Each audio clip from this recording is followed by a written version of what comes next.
Morning. Good morning. It's time for business breakfast and bedhead. I'm Don Bradley, and I'm so excited that you're here. I go live weekday mornings at 8 a.m. ish for this business breakfast and bedhead, which I am don't have too bad of bedhead this morning, but I'm really excited to chat with you guys this morning. I'm live on YouTube and I'm live here on IG, and now these are also getting put on the podcast. So if you ever miss one, no worries. But this morning we're going to talk about avoiding burnout and overwhelm. If you've ever felt burnt out or overwhelmed before, give me a hell's yes in the comments because we're going to get into it today. And I know I have felt burnt out and overwhelmed so many times. And I know we're getting into a season that often leads to burnout and overwhelm. And I know you want to avoid it. So I'm really excited to dive into this today. But there's just a couple housekeeping things that I like to go over before we get into it completely. And what I like to let you know is that this is a judgment free zone where we can learn and grow together and be real, raw, honest, and vulnerable, which means kicking that inner mean person to the curb. We've all got that person inside our head that tells us you can't, you shouldn't, you won't, you're not good enough. And I know we need to get rid of it because we got to get out of our own way. But also, I want to make this a space that feels safe for everyone in that judgment free zone. So, the first thing I ask of everyone, first of all, introduce yourself, put your name, where you're tuning in from, because I don't want to be just someone talking at you on a screen. I want to talk with you this morning, but I also want to show you guys that I'm trying to hide that light behind me, trying to show you guys that it's a safe space where we can learn and grow together. So if you can put your name, where you're tuning in from, and then the next thing I want you to put in is just put a yes if you're willing to commit to this being a judgment-free zone today, which shows everybody else in the room with us that it's a safe place to learn, because burnout and overwhelm are real. And I'm curious, how many of you guys have been feeling burnt out this year? One of the things I'm hearing from a lot of my students inside of my program, Rock Your Business, is they're like, 2022, I've worked more, but I feel like I'm trying, I'm behind and I'm trying to keep up and I feel stressed out. And why is 2022 a worse financial year than last year, even though I've worked more? And it's because we're burnt out and we're overwhelmed and we're trying to play catch up. And how many of you guys can relate to that? Trying to play catch up, trying to feeling like you're constantly behind. This feeling like, oh my gosh, I can't rest because if I rest more, then I'm going to get even farther behind. And resting is going to make me more stressed out than I am right now. If that sounds familiar to you, know that you're not alone. And so, one of the first things you need to recognize is the fact that there is no race, there's no behind. This thought that you think you're behind somebody else or that you can't catch up or there's too many to dos to do, that is a big red flag that you've got too much going on. Hi, Brandy from Ohio. Amen to that, right? You've got, you're trying to do too much as just one person, and you've got to let something go. So if you feel burnt out or you're feeling overwhelmed, or you're, maybe you're not there right now, but you know that you've gone through seasons of this, the moment you start to feel burnt out or overwhelmed, burnt out often means you're doing too much and you're burning the candle at both ends. You're trying to be and do too many things, and it's time to take a step back and go, what is the most important? What's necessary? What is essential? And what can I get rid of? And that's really hard because we like to do and be all things, right? And we think, oh, well, then I can't let go of this thing. We're also control freaks. Overwhelm is a symptom of feeling out of control. Oof, I know that's a hard one to hear. Overwhelm is a symptom of feeling out of control. So it's so funny because I get overwhelmed often, and yet I also am a control freak. And it's so weird because it's like I like to, and like I know you're the same way as me. Is you feel like you're a control freak. You don't like to let things go, but you're like kind of more, you're like particular about how things are.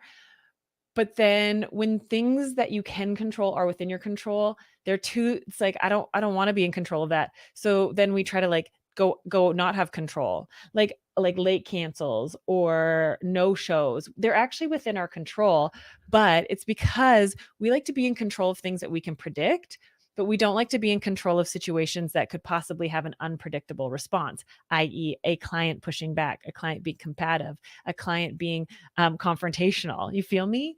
And so we want to be in control of things we can predict. But when we know that there's a possibility of an unpredictable response, we go, oh, I don't have control over that. Right? Because the people pleasing that you do, let me say this. I want you guys to hear this. The people pleasing that you've convinced yourself that you are. Can you guys hear me okay? The people pleasing that you do is actually not people pleasing. One, it's people disappointing. You're not a people pleaser, you're a people disappointer. because what you do, people pleasing is trying to smooth out things, trying to calm things out. And so what you do is you please people ahead of time and disappoint them in the long run. Hi, Sarai. You are not a people pleaser. You are a people disappointer. People who call themselves people pleasers, they commit to things that aren't possible. They commit to things they can't follow through on because they want to avoid, they just want to smooth things out right now. And that's why I've like told someone with black box dye that I could get them blonde and then went to the back room and prayed to the color gods and to science that it could change because there's no way I was going to get them platinum blonde. But I said yes because I was like, well, I don't want them to think I'm incompetent, or I don't want them to get upset that they booked all this time and I can't give them what they want. So I say something to smooth it over now. And in the long run, I just disappoint them. So if you consider yourself a people pleaser, just know that you're actually a people disappointer, because a true people pleaser is honest and upfront and clear, willing to disappoint someone to be honest. Oh shit, Don's coming in with the truth this morning.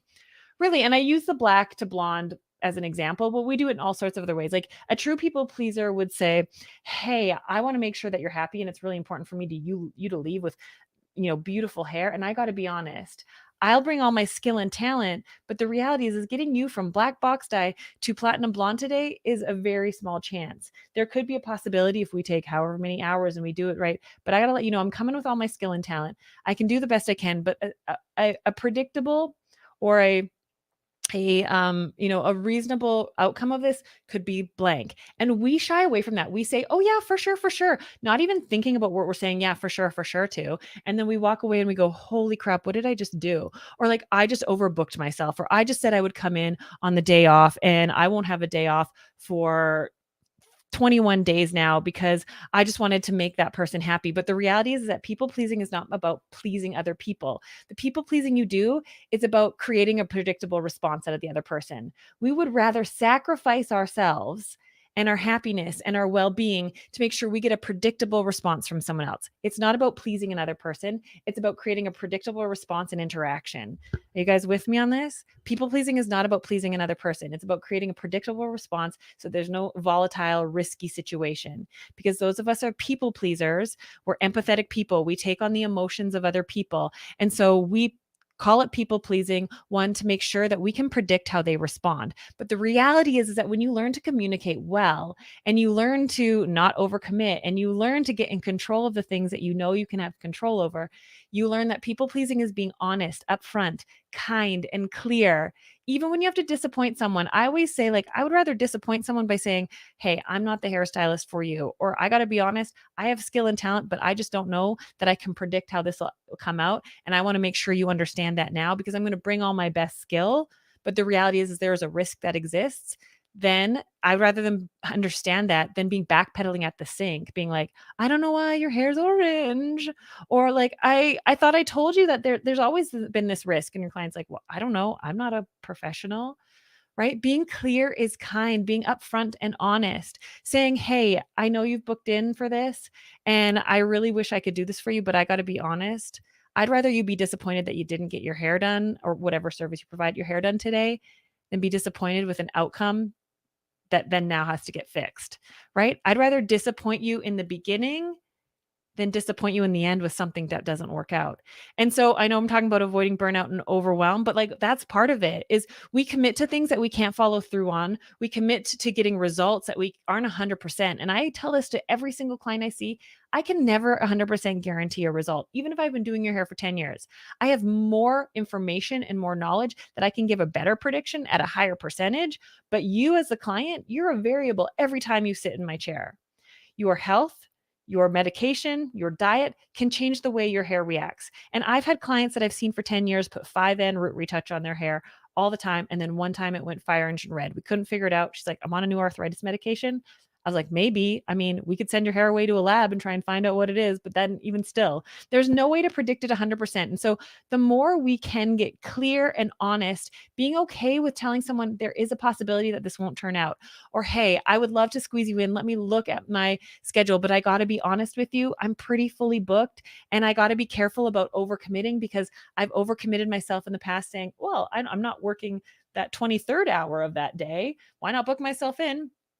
I got to be really honest and make sure that I honor the time for rest, because in order for me to show up and do your service well, I require rest. And this is the thing that I know a lot of times I share things and I see sometimes I get the odd person here that's like not my ideal student, right? And they say like, you don't have to tell people you deserve rest. You don't have to tell people that your prices are going up. You don't have to tell them that it's your time off. Absolutely. You don't have to. But I know that you and I are anxious people, that we care so much about other people, that we struggle to stand up for ourselves, and learning to share why we do things actually relieves a lot of that stress and anxiety for us. Yes, honesty is the key. This is great advice. I love that. And thank you. Thank you, Truth Does It. And so when I always teach you how to be vulnerable, you got to be vulnerable and honest. And it's scary because we want to look like we've got it all together. And that's how I was brought up in the industry back in the day. It was like, you got to look like you got your shit together. You got to look like you're the professional. Meanwhile, you're totally shaking in your boots. And I learned the secret for me as an anxious, introverted, rejection sensitive person, that the more vulnerable and honest I can be is like, hey, and the more confidence in being able to be vulnerable. And I know a lot of you guys are like, I don't have the confidence. Stick around here. I am doing a 6-week series to help you grow financial stability, build your confidence, get out of your own way, start taking action on the things that you seem to not be able to take action. It's going to be awesome. So this week we're talking about vulnerability and being able to be open and honest with your clients. I got to be honest. I'm not sure I can get you those results today. We can get towards there. And I want you to know it's not a matter of skill or talent. It's a matter of science. Or, like, hey, I've just been feeling like you haven't been happy with your services. And I just wanted to check in with you to make sure that you're not feeling obligated to see me. Or I got to let you know, I've been seeing you. You've been seeing me for a while. And I've actually had a few price increases that I actually haven't told you about. And I feel so silly and I need to apologize. Or I'm so sorry. I got to apologize for something. I've been giving you a discount and I haven't been telling you I've been giving you a discount. And now I'm in a place in my business where I have to stop giving these discounts. And I feel embarrassed and a little bit silly that I've never told you I gave a discount. And now I need to have a conversation with you about putting you on my regular prices.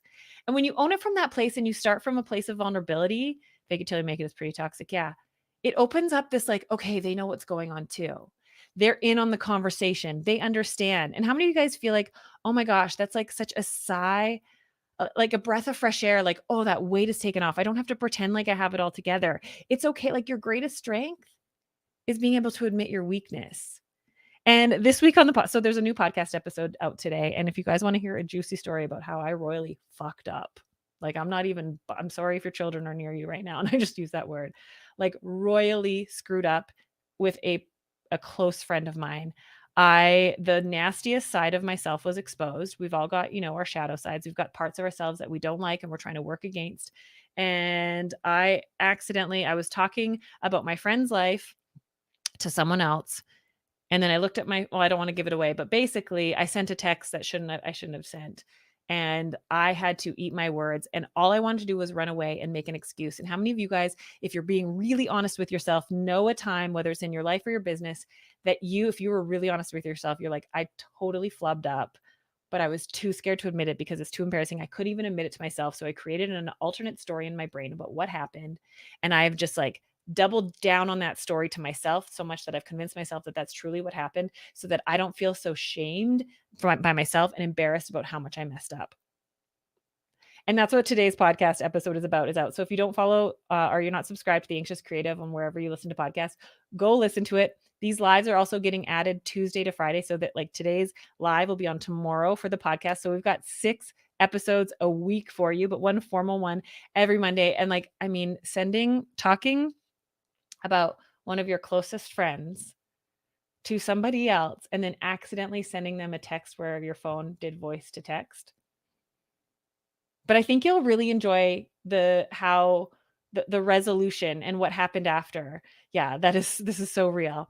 And so I want you guys to know that like we've all done it. We've all lied to ourselves about what's happened in a situation. We create an alternate story that not for the other person, but to convince ourselves so that we don't feel like such a shitty individual. It's like a human instinct. I don't know if it actually is, but like I feel like it is in my life, is to create an alternate narrative and double down and convince yourself so you can avoid the shame you feel. And here's the thing, shame tells you I am bad instead of I did something bad. And that's something that I will probably have to, shame is like something that is, I grew up quite religious. Shame is something that has like been infiltrated into me in a implied manner. Not that someone ever said like shame on you. And so In order to avoid burnout and in order to avoid overwhelm in the upcoming season, you need to start to get honest and vulnerable. And honestly, it'll remove be as anxious individuals, as people who struggle with rejection sensitivity, as people who want to pacify our clients to create predictable responses from them. And we tend to sacrifice ourselves, our well-being and our happiness to make sure that we just get predictable responses from everyone. Because I don't want to say it's about making other people happy. It's about making sure we can predict how they respond so we can have control over our atmosphere. Even if it's control of a situation that we hate, we'd have rather be in a situation that we hate, but we can control and we can predict, rather than be in a situation that can make us happy and it's out of our control and it's unpredictable. Hells yeah. It's really messed up when we think about it, but it's because of who we are. It's our DNA. It's how we, our fight and flight, our cortisol levels. We want to remove that stressor. And I want you to know that there's another way to remove that stress. And another way that's going to help you not be burnt out and not be overwhelmed is learning to be open and honest and clear, which requires vulnerability with your clients or people. This applies to your life too. And saying, hey, I got to let you know. I know I said I'd book you in, or I booked you in this time, and I gotta be honest, I booked you in on my time off, and I know that I am on the brink of burnout, and I'm really worried, and I'm almost guaranteed that if I come in and do your service, you come to me because you like the service that I provide. But at this point, I am so exhausted from overdoing it. I know that I can't give you the quality that you're expecting, and it's not gonna be worth it, and I'm gonna end up having to fix it. And so I have to cancel your appointment. Those are hard conversations to have. But a lot of times we just push through. We keep pushing and pushing and pushing. And then what happens? We get into seasons of like, how come everyone's coming back for a fix? Well, because you're not showing up and doing your best, because you can't be your best if you don't have rest. One of the most important things for quality control in your business and your life is being able to rest so that you can show up and be your best. Yes, the goal is to build a comfortable environment. I don't like to be on edge while doing hair. You're absolutely on point. So I want you guys to think about how can you show up being real and honest and vulnerable and learning to say, I got to apologize. And not or I'm sorry you feel that way. Those are horrible, horrible, horrible. No, but nobody likes to get that kind of apology. But saying to your clients, I'm sorry, I got to be honest with you about something. And then insert whatever situation it is. Do you guys have situations that you want to share with me at all about that you need some help? Hi, Emily.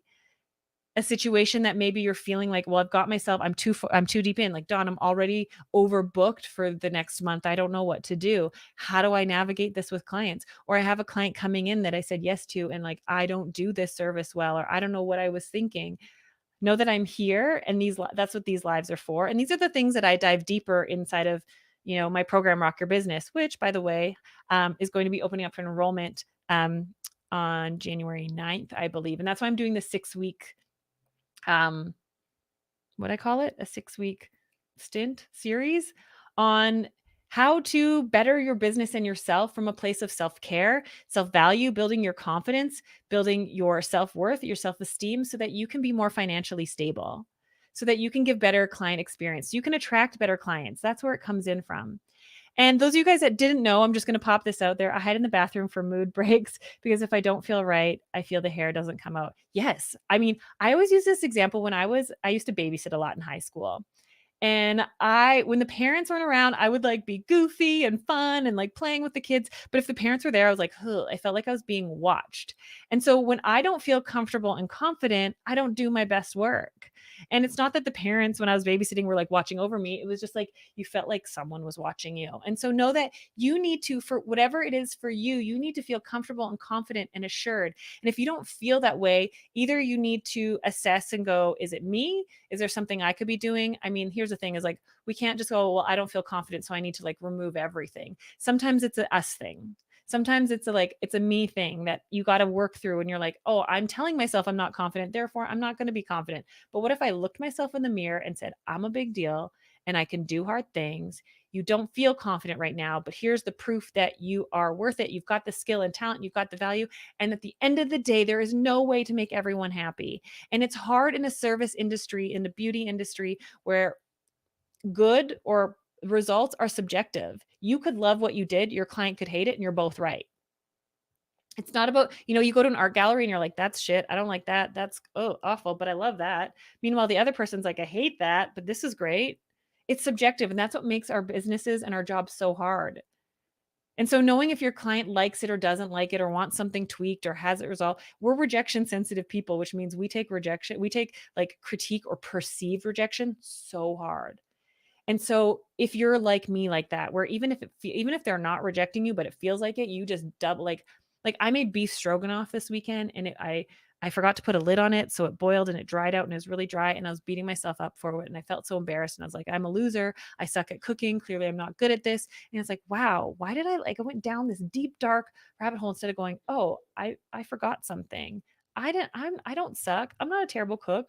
I was doing too many things at once." And so we need to have little pep talks with ourselves, and it seems cheesy and it seems weird and it feels goofy. But honestly, and that's why you need people around you. You need a community of support and accountability that's going to go, you are worth it because we need to start creating confidence in ourselves. And that's baby steps at a time. I get DMs of people being like, I'm only taking baby steps, but still I'm doing stuff. That's all you need to take. Don't take more than a baby step, please. Success is built on baby steps, and success is built on failures. The only way to success is to fail. Remind yourself of that. And my students, I chatted with them, I think it was last Monday or a couple Mondays ago, about how like you got to continue to try to fail, which means you got to continue to try new things. Don't be scared of failure. Failure is not something to be avoided. Failure is something to push forward towards because it's in failures that you learn things and you go, okay, this worked, this didn't. Right. And failure isn't like we define failure as like being a loser or being not good. But the reality is that like failure is an important part of growth. It's essential to growth. And so know that the first time you have a conversation with a client about, apologizing to them or saying no to them or being realistic and honest and clear and vulnerable might mean it might not go the way you want it to. It might come out all wrong, and that's okay. The first time that I handed out a card to a client to try to get them to come see me, they never booked in, and I was totally weird about it. But then the next time I did it, I was like, "Okay, I wasn't as weird." And then the next time I wasn't as weird, and it didn't come out as wrong. And the next time I was like, "Oh, okay, this isn't so weird," and like they're not responding so terribly, and it got easier and easier.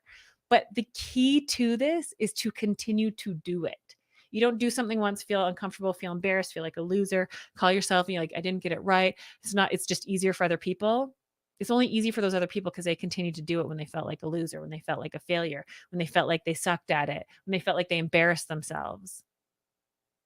Embarrassment is a huge motivator. It either motivates us to do something to avoid it or to not do something to avoid it. But the moment you can kind of lean in and be like, I flubbed up. I'm a goof. I mean, I go live on Instagram and YouTube with my bedhead and act like a big old goof in the mornings, but I'm glad that I do because I get to connect with you guys. Right? What if you just got out of your own way and out of your own head? I remember at one point being like, okay, I'm going to go live weekday mornings and I better like have a really pretty shirt on and I better do my makeup. My hair better be good because I want to make sure people know that like they should listen to me because I can help them with their businesses. And can you imagine if I was like in a business suit with perfect makeup and perfect hair and was like, okay, guys, this is how you avoid burnout and overwhelm. Step one. Like, would you be into it? Probably not. I wouldn't be. Because like learning from someone that doesn't struggle is not of interest to me. I don't want to learn from someone that got it right the first time. Because then that's just going to continue to reiterate that narrative of like, I suck, I suck, I suck. Clearly they've got it right. And there's too much of that out there. There's too much of people pretending that they know exactly what to do, how to do it, and how you should do it. And here's the thing is I will share these are the steps to do things. These are the things that work. This is what worked for me in my situation. And I know you're similar to me. And so if you want to reduce the stress, remove the anxiety, the overwhelm, the overthinking, the overcomplicated, the fear of rejection, the fear of failure, if you know that you struggle with confidence, then I invite you to try the things that I do. But I'm not going to stand here and ever say this is the guaranteed way and the only way, and you have to do it this way. You know? Anyway, getting really passionate this morning. But yes, I am having so to kind of turn this in another direction. If you guys like, if you click and relate and we haven't met before, please send me a DM. I want to get connected with you. I want to say hello because like I said, I don't want to be a person talking on a screen at you. I want to talk with you. So if we haven't gotten connected fully yet, please shoot me a DM and introduce yourself. But exciting news, I am hosting a small group retreat, 10 people in February 5th and 6th here in Calgary at my home. It's already 50% sold out. And I haven't like made it super public because I just want to make sure that the right people come. And so if you're interested in coming to Calgary, Canada for a weekend, February 5th and 6th, for like slumber party vibes, PJ party vibes of a deep dive, getting into these things, building your confidence, getting out of your own way, helping you get taking action and being consistent, helping create financial stability and so that you can have that life and that business. And here's the thing, like I'm a small town, introverted, shy, anxious gal that's been able to get past all that. And I want to help you get that because I know that you know inside that there is like an inner confident person inside you. It's not that you don't have confidence. You're like, I have this super confident person inside me that I need to get out. We're going to pull that person out and then just imagine how you'll feel after that weekend. Just imagine how you'll show up after that weekend here in this small group. You're going to become besties with everyone. I got some really special things in store. I'm talking with my therapist right now and she might come and be part of it as well. So if you're interested in coming and spending a small intimate weekend with a small group of people, please DM me. I want you there. It would be so much fun. But either way, I'm going live. Like I said, starting a 6-week series right now to help you get out of your own way and take action so you can create confidence and financial stability in yourself. So make sure you tune in live weekday mornings at 8 a.m. ish here on Instagram. If you miss them, they are getting posted over on the Anxious Creative Podcast Tuesday to Saturday. And every Monday, we've got like a full episode of the Anxious Creative. And today, on the episode, go check it out, I talk about how I accidentally sent a text to a friend that was voice to text of me talking about them to someone else. So if you need to hear about a really huge fuck up that I needed to be vulnerable and honest with myself first and then honest with them and apologize, go check it out. I'm rethinking it now that I'm no longer down for the count with the Rona. Kelly, oh my God, I want you here so bad for it. It'll be so fun. Okay, you guys. Well, if you're at all interested in the retreat, shoot me a DM. If we haven't connected one-on-one yet, shoot me a DM. I want to say hello and get to know you and your business and what you're going through right now. And RYBers, I'll see you in a little bit. You guys have an awesome day, and I'll see you here, same time, same place tomorrow. Let's spread the word. Let's create a ripple effect in this industry together, and let's show up real, raw, honest, and vulnerable, showing the world that we're professionals, that we can be successful just as we are, not as somebody else. Have an awesome day, you guys, and stay weird. Bye. Bye, YouTube. Oh, I'm looking.